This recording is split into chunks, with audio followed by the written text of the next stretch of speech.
के मत समझना डराने से डर जाएंगे, अब के सारी हदों से गुजर जाएंगे मौत के नाम। स्वागत है नाज़रीन, आप सबका सुनहरे लफ्ज में सुनेंगे दोस्तों इमरान प्रताप बरी की दर्द भरी नज़म। उससे पहले बता दूं दोस्तों, पाकिस्तान मंदिर के पुनर्निर्माण के लिए सरकार ने 1 करोड़ रुपए का बजट आवंटित किया। चलिए पहले सुनते हैं इमरान प्रताप बरी की नज़म। तो आपको गुजारिश है वीडियो को लाइक कीजिए और चैनल को जरूर सब्सक्राइब कीजिए। मत समझना डराने से डर जाएंगे, अब के सारी हदों से गुजर जाएंगे।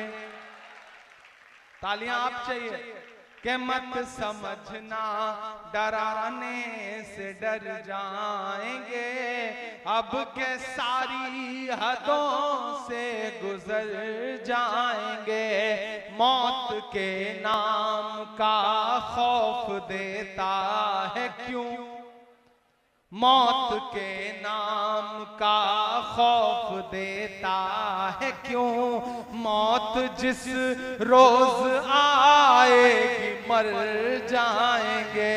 मत समझना डराने से डर जाएंगे, मौत के नाम का खौफ देता है क्यों, मौत जिस रोज आएगी मर दोस्तों वीडियो को लाइक कीजिए और चैनल को जरूर सब्सक्राइब कीजिए।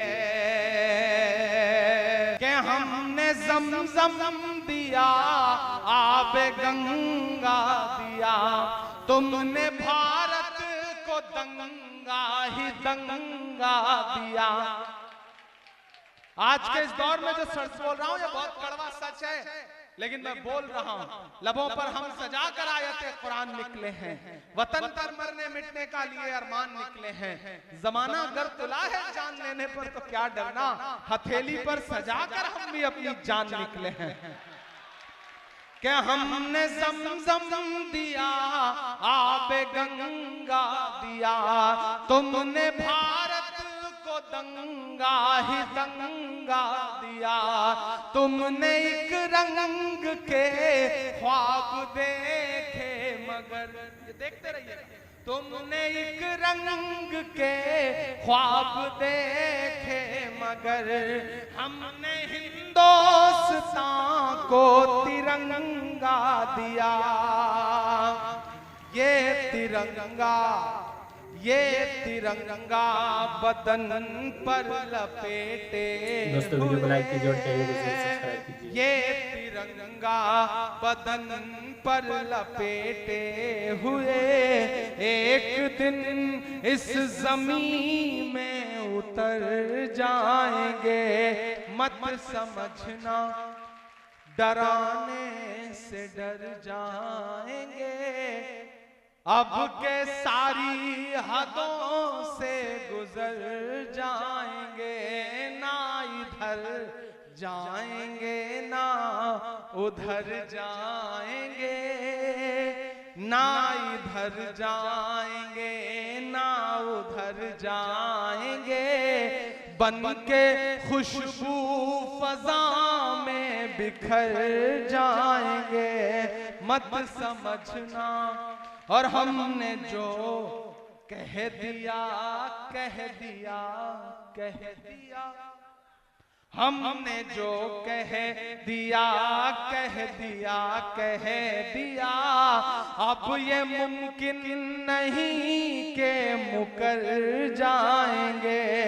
मत समझना डराने से डर जाएंगे, अब के सारी हदों से गुजर जाएंगे। जख्म पर जख्म खा के निकले हैं, हाँ मगर मुस्कुरा के निकले हैं। सर झुकाने का हुक्म जब आया, तैयार रहना आप सारे लोग, के सर झुकाने का हुक्म जब आया, और भी सर उठा के निकले हैं।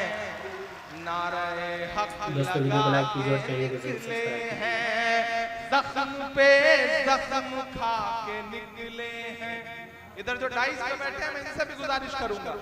दोस्तों, इमरान प्रताप गढ़ी की नज़्म सुनने के बाद आप अपनी राय में क्या कहना चाहते हैं वो नीचे कमेंट बॉक्स में जरूर बताएं। आइए दोस्तों, दीन की बातें किताब से किताबुन निकाह, निकाह का बयान सुनते हैं। मसला, निकाह भी अल्लाह ताला की बड़ी नेमत है। दीन और दुनिया दोनों के काम उससे दुरुस्त हो जाते हैं। आदमी गुनाह से भी बच जाता है, दिल ठिकाने हो जाते हैं, नीयत खराब और डावाडोल नहीं होने पाती। मसला, निकाह फकत दो लफ्जों से बंधा जाता है। जैसे किसी ने गवाहों के रूबरू कहा, मैंने अपनी लड़की की कुदसिया का निकाह तुम्हारे साथ किया। इसने कहा, मैंने कबूल किया। बस निकाह बंद हो गया और दोनों मियाँ बीबी हो गए। मसला, किसी ने कहा, फला लड़की का मेरा निकाह साथ कर दो।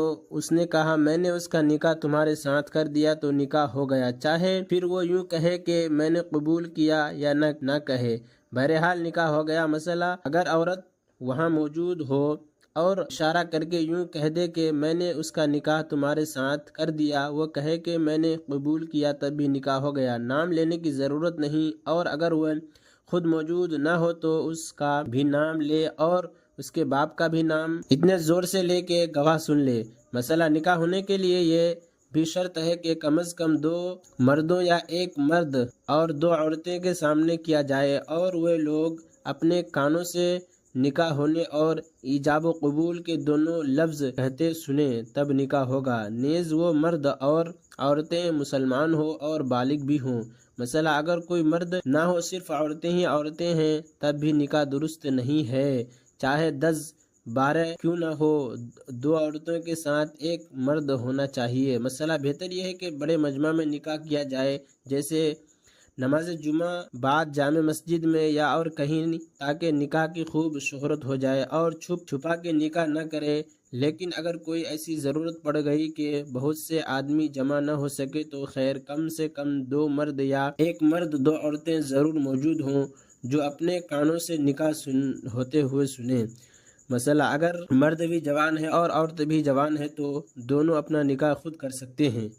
2 गवाहों के सामने एक कह दे कि मैंने अपना निकाह तेरे साथ किया, दूसरा कहे मैंने कबूल किया, बस निकाह हो गया। मसला, अगर किसी ने अपना निकाह खुद नहीं किया बल्कि किसी से कह दिया कि तुम मेरा निकाह किसी से कर दो, या यूं कहा कि मेरा निकाह फलां से कर दो, और उसने गवाहों के सामने कर दिया, तब भी निकाह हो गया। अब अगर वो इनकार करे तब भी कुछ नहीं हो सकता।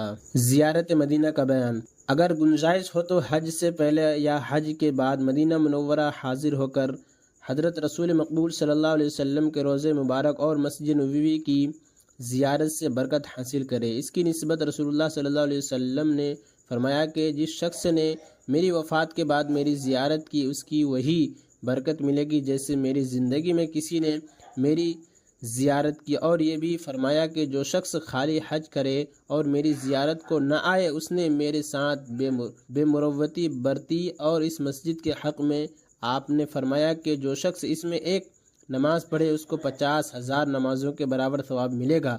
हदीस, रसूल अकरम सल्लल्लाहु अलैहि वसल्लम ने फरमाया कि जिस शख्स ने मेरी मस्जिद में 40 नमाज़ें अदा की और कोई नमाज क़ज़ा न की, तो वो निफाक और दोज़ख के अज़ाब से बरी कर दिया गया। हदीस, रसूलुल्लाह सल्लल्लाहु अलैहि वसल्लम ने फरमाया, मसाजिद में सिर्फ 3 ही मस्जिदें ऐसी हैं जिनकी ज़ियारत के लिए सफ़र किया जा सकता है। नंबर 1 मस्जिद हराम, नंबर 2 दूसरी मस्जिद जामे, दूसरी मेरी यानी मस्जिद नबवी, तीसरी मस्जिद अक़सा यानी बैतुल मुक़द्दस की मस्जिद। हदीस, रसूल अकरम सल्लल्लाहु अलैहि वसल्लम ने फरमाया कि अगर कोई मदीना में मर सकता है तो उसकी मदीना में मर जाना चाहिए। क़यामत के दिन मैं मदीना में मरने वाले की सिफारिश करूँगा। और इमरान प्रताप गढ़ी से जुड़ी खबरों और नज़्मों के लिए हमारे इस चैनल को ज़रूर सब्सक्राइब करें। मिलते हैं किसी और वीडियो में से नई नज़्म और नई खबरों के साथ। तो जब तक के लिए दीजिए मुझे इजाज़त और रखिए अपना ख्याल। आप देख रहे थे सुनहरे लफ्ज़ और मैं आपके साथ मोहम्मद ताक़िब। अस्सलामु अलैकुम।